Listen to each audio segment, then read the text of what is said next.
Yo, what's going on, guys? I'm Jay Cartere, and in this video I am going to be sharing my guide for the support class in Battlefield 1 and also sharing my top 5 tips for the support class in Battlefield 1 to help you guys out, help you rank up your support class, help you get better with playing that class. It doesn't seem like a lot of people on YouTube at least really are into the support class like that. I've seen a lot of support class players while I'm actually playing the game, but it seems like support class is one of the less loved classes on YouTube, and I really like the support class. So let's start out with the loadout. This is the particular loadout that I am using at the moment.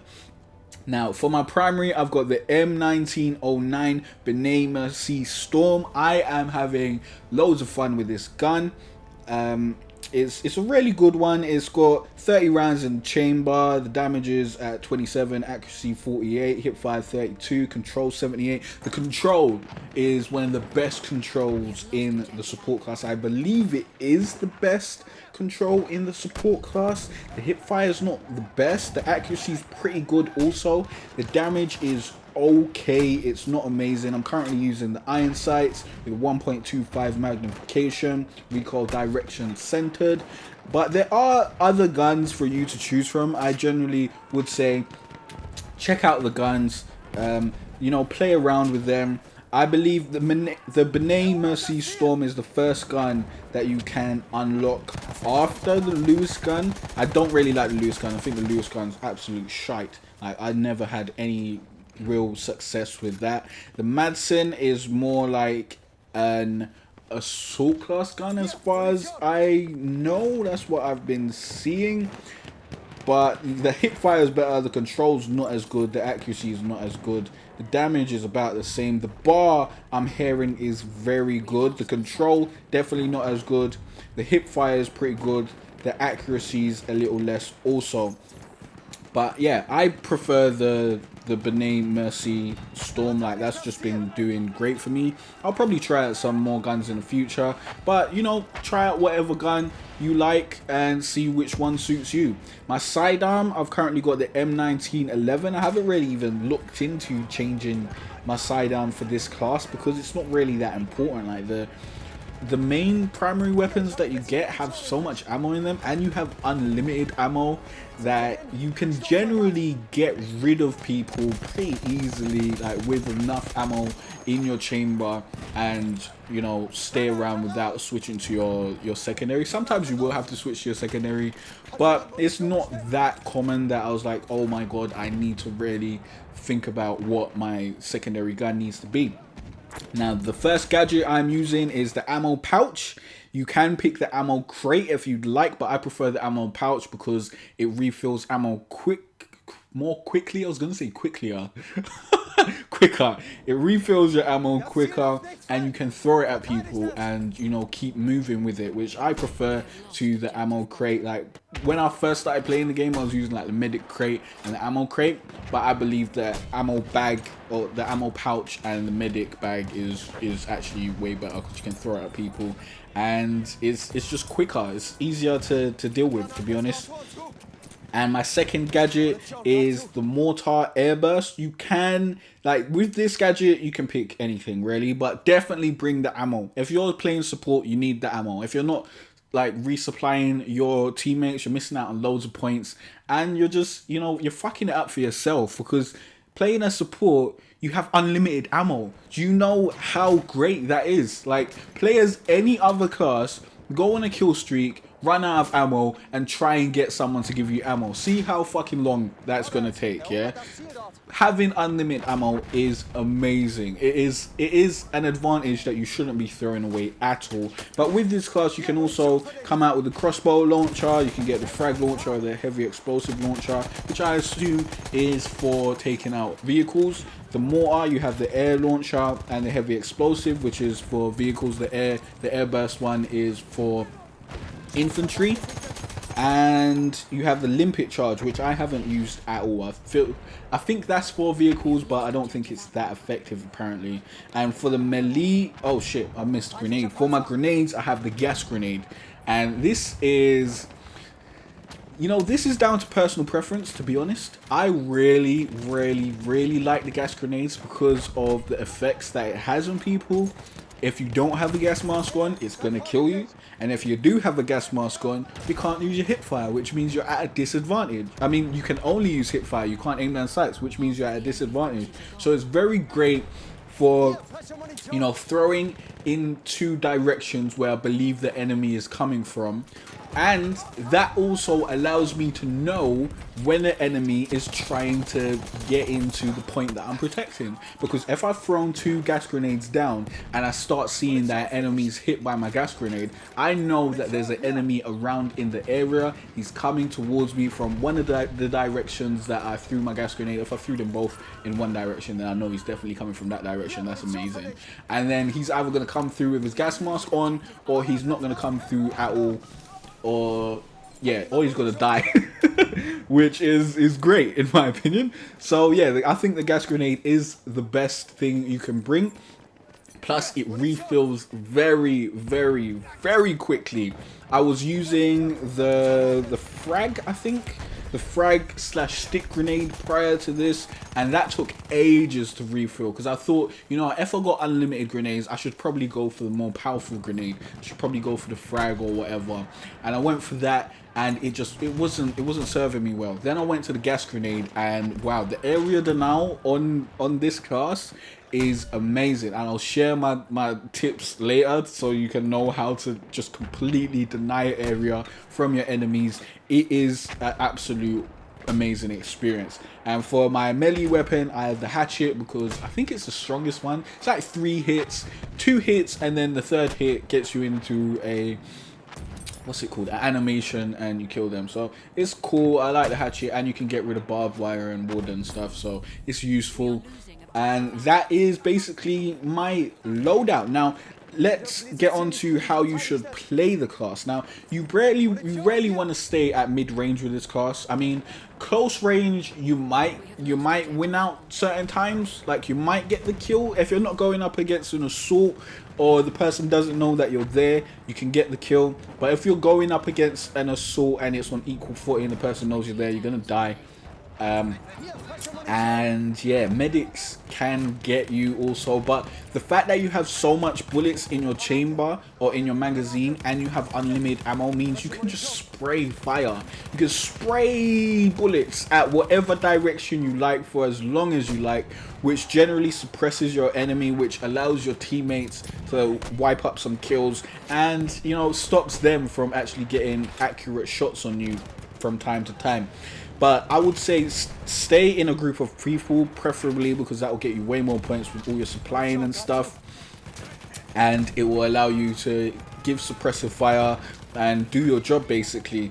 And make sure to keep people topped up on ammo, because as I said, that will get you loads of points. It's definitely a very important thing. You can get rid of certain people at long ranges. The LMG seems to be quite good. Well, the Benet Merci does quite well at long ranges for me. Well, it doesn't do perfectly. Like, I'm not going up against snipers and winning all the time, but generally if you see a sniper and you shoot at him, it's going to make it hard for him to actually get you, because you're going to be laying down such a suppressive fire, and you know, 2 times out of 10 you can take them out. So it's not the worst at long range, and it's pretty good at mid range. Close range, it can work out. I wouldn't say, you know, that is where you want to be. You definitely want to be mid-range, mainly with a group of people, and that is where you should be playing that class, and you can have a lot of fun with that class, with this class. Also with your mortars, if you're mid-range, you can get a little bit further back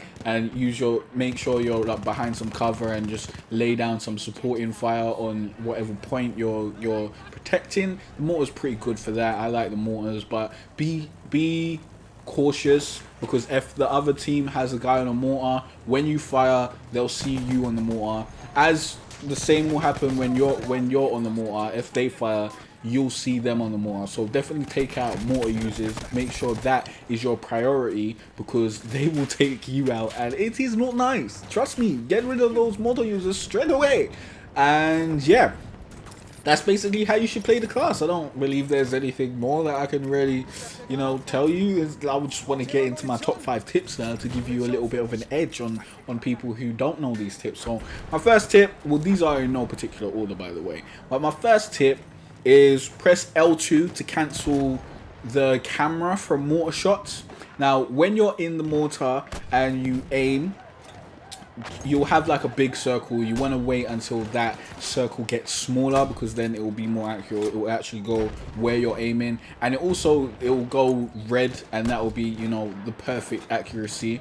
You generally want to wait until that. But when you're shooting and you've shot, it will give you a big overview camera of where your shell is going. Now, this is very useful to use generally the first time, maybe the second time, just so you know where the enemies are, you know where they're going towards, you know where they're running around, and you're aware of where you should be shooting and where you shouldn't be shooting, because there probably won't be any enemies over there. So I would say use it the first 2 times, but then after that, when you've got an idea of where the enemies are, you can just shoot. You can shoot and then press L2. And then when you press L2, you'll go back to the aiming screen and you'll be able to shoot the next mortar. It really cuts down the time in between shots. You still have to wait for it to become accurate if you want it to be accurate, and wait until the circle becomes smaller. But this keeps you out of that, that big camera angle, especially if you're in a wild war and there's loads of people around you, like people are trying to flank and whatnot. You kind of want to be aware of your area and aware of what's going on. So definitely press L2 after the second, mortar shell, if you don't need to see that overhead camera anymore. My second tip is use sustained fire, because with the LMGs in the support class, accuracy actually goes up on these guns when you keep shooting. Like with every other class, generally you want to hip fire. Like I've just been, not hip fire, you want to burst fire. I don't really think I've been burst firing with the assault rifles. I've just been spraying, because you get super close, innit? What's the point of fucking burst firing when you're super close? I don't really understand that. But if someone's at range, like in Battlefield 4, if you had an assault rifle and someone was at range, you burst fire, because just fully automatic firing will just have loads of recoil, be all over the place. It'll just be fucking stupid, innit? You'll lose that gunfight. But with the LMGs, you want to hold it down. You don't want to be burst firing. You just want to be putting all those bullets into that person's face. So definitely do that.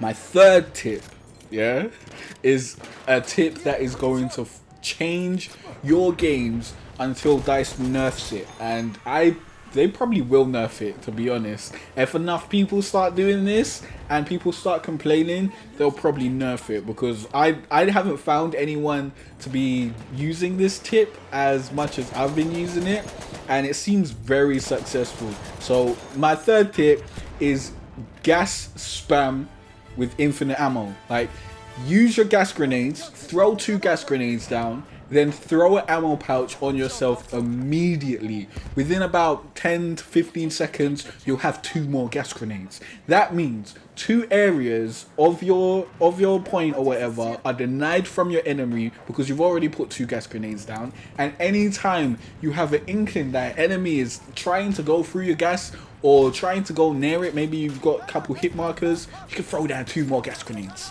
and those enemies can never come through. They'll never be able to come through unless they want to go hit fire massive. And if they're assault characters, then fair enough, or assault classes, then fair enough, they can come through, hit fire your face up. But if they're not, if they're a medic, if they're a sniper, if they're anything else, then this will devastate the other team. You can hold the point almost indefinitely if you're really good with it and you got a good team. It's really, really, really useful. Definitely fling down the gas and get that infinite ammo and keep on flinging down that gas. Don't let your enemies through, unless you're playing against me. If you're playing against me, you're on PS4, you see that I'm on the other team, allow the gas in it. Don't throw the gas down. Just be cool in it. Just play the game normally. But my fourth tip is ammo spam. You want to be throwing down ammo packs all the time, because unlike the health packs, everyone needs ammo. As soon as someone shoots, they need ammo. Once they shoot 1 bullet, you can resupply them. So always be throwing down the ammo packs, because you'll just be racking up points. You'll be racking up points left, right, and center. There's no reason to not be putting that in ammo packs. And I see loads of support players not throwing down ammo, even when I'm up against their face. I've got no more ammo left. I'm requesting it. I'm like, come on, give me the fucking ammo, bruv. And they ain't giving me no ammo. That is a waste of your class. That is, you know, neglecting the points that you could be earning by throwing out ammo. And anytime you see someone needing ammo, throw ammo in their face, help them out, do your job. And my fifth tip is the airburst mortars can be used on vehicles. Now, I thought that you needed to use the high explosive mortars for vehicles, and I'm sure that they deal way more damage. But the airburst mortars actually deal like 15 damage, which is pretty cool. I think you get like 5 shots of those, so like 10 to 15 damage, 5 shots, that's 50 damage. If you're working with an assault player, you know, you can get rid of a tank pretty cool. Like, the mortars aren't the most efficient ways of taking out vehicles because vehicles generally move, and mortars are, you know, not the best at taking down moving targets. They're pretty good against stationary targets though. So for example, behemoth, the train behemoth, pretty good at taking that out. I had a game yesterday where I was playing, I forgot the map, but there was I think it was Sinai Desert. And there was a train coming, and I just threw my mortars out. Well, you don't throw mortars. I used my mortars. I shot them at the train, and I got the kill. I destroyed the train. I was just throwing it. Well, not throwing it. I was shooting them until I didn't have any more. Then I flung down the ammo pack. I stayed alive a little bit more, and then I flung down another mortar and shot it some more. Because, you know, the behemoths, the armored trains and stuff like that, they're pretty hard to get next to as a support, no, not as a support class, as an assault class, if the people playing them are quite good and there's teammates around there. Like, you can get them with your AT rocket gun, but generally to get super close and get the grenades, the anti-tank grenades on them, it's a little bit more difficult. But the mortar, you can be behind a wall, you can be out of sight, you can really just rain death from above. So I think the mortar might actually be more effective in the long run at taking out the train behemoth than the assault class with the anti-tank grenades, because of the survivability. Like, with the mortar, you can be way far away, and you'll probably survive shooting 5 hits at the tank, and then wait in, getting your mortars back, shooting another 5 hits, and you'll probably do a nice amount of damage, and you'll be working on getting that behemoth down, especially if you've got other assault players doing the same thing. But if you were an assault player and you tried to run up on the train, you might get a 1 anti-tank grenade off. You might even get 2, but you probably end up dying. It's pretty dangerous. But yeah, those are my top 5 tips for the support class and my support class guide. I hope this video helped you out. If it did, be sure to hit that like button. Also, be sure to subscribe, as I'll be putting out loads more Battlefield 1 tip videos. And if you want to check out the rest of my Battlefield 1 tip videos, you can click on the playlist on the screen, and be sure to leave a comment down below. Let me know what other tips and tutorials you guys want, and I'll try to make those videos, and I'll see you guys in the next video. Thanks for watching.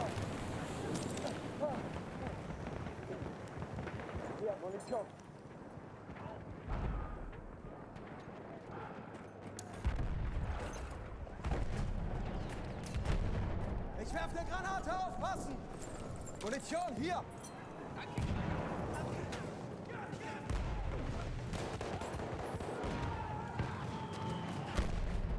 Sie dürfen dieses Ziel nicht kriegen, verteidigt es! Hier ist eine Granate!